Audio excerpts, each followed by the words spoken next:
पावलांना आलेले फोड, कधी ऊन तर कधी अंगावर पडणाऱ्या पावसाच्या सरी, मुखी माऊलीचा जप आणि डोळ्यात फक्त त्या सावळ्या विठ्ठलाची आस.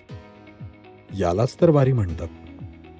वर्षभर आपण सुखाच्या मागे धावत असतो, पण आषाढ आला की लाखो पावलं एका अशा सुखाच्या शोधात निघतात, जिथे थकवा नाही, स्वार्थ नाही, फक्त आनंद आहे. घरातली सर्व सुख सोडून, शेतातली कामं बाजूला ठेवून ही माऊलींची पावलं पंढरीच्या दिशेने का ओढली जातात माहितीये? कारण तिथं विठ्ठल नावाचं एक असं माहेर आहे, जिथं पाऊल ठेवलं की जगाची सगळी दुःख एका सेकंदात विरघळून जातात. मीपणा गळून पडतो. त्या सावळ्या विठ्ठलाच्या रूपाकडे पाहिलं की काळजाचा ठोकाही विठ्ठल विठ्ठल म्हणायला लागतो.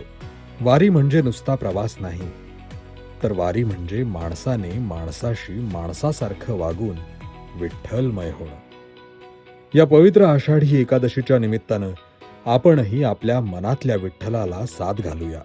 तुम्हाला आणि तुमच्या संपूर्ण कुटुंबाला आषाढी एकादशीच्या हार्दिक शुभेच्छा.